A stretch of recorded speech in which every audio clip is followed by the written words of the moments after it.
Holy clickbait, Batman! This had better be good.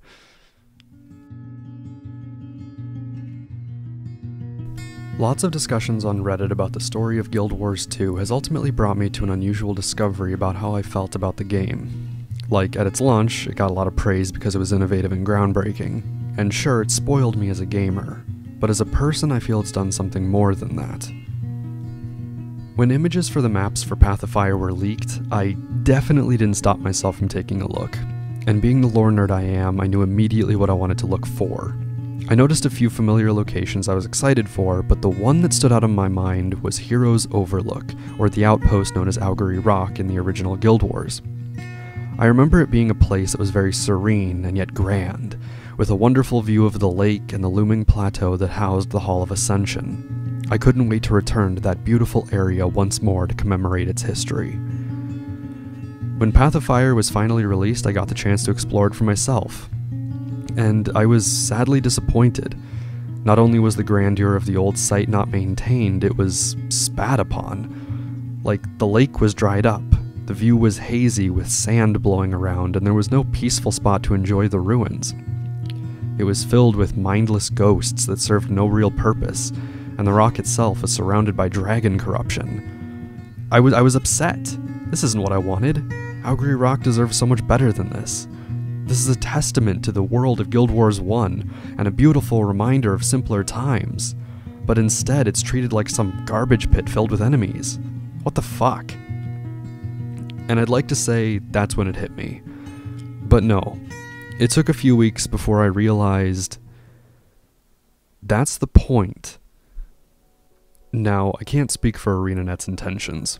This may have never crossed their minds, or maybe there's some ANET dev giggling to themselves because I finally figured it out.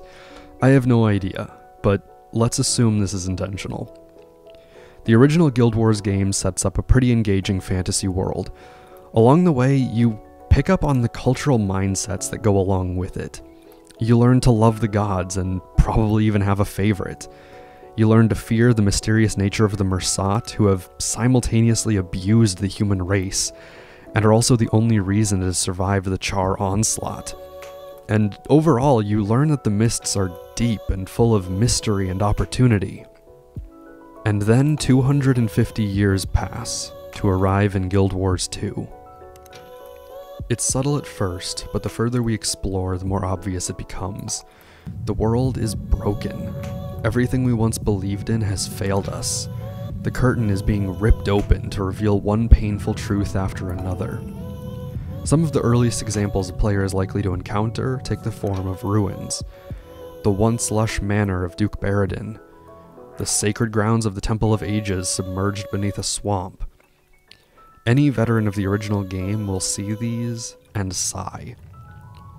But as it continues, suddenly it isn't just locations. It's ideas, beliefs, everything.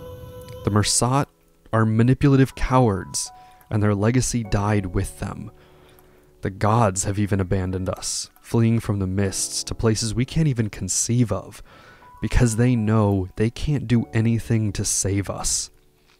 We are hopelessly alone.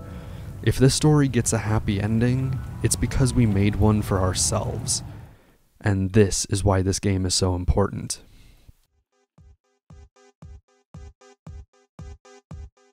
I assume this image has made its rounds throughout the internet and is either stale or completely forgotten by now. But regardless, I still think it's pretty powerful. For those who aren't familiar and or don't want to stop to read the whole thing, it discusses the idea that the world has changed so much for 90s kids that our generation is almost inherently bitter about it. Things change so drastically in our lives that the great promises of hard work will carry you to success were around for our childhoods, but have become completely hollow as we've grown up. Our nostalgia is completely valid because there's no way to truly recapture the world we fell in love with when we were kids. The magic is just gone. There will be no one to save us from this. We're on our own out here. And that's where this all connects. The generation of players that fell in love with Tyria as kids back in 2005 is a part of the millennial generation that this image is referring to. And here, roughly 12 years later, Path of Fire has set us solidly down the road that makes us realize that old familiar world is dead and buried.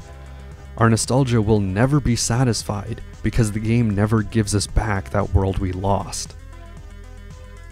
It's a bitter and painful message, but one I believe resonates with many players these days, whether or not they actually realize it.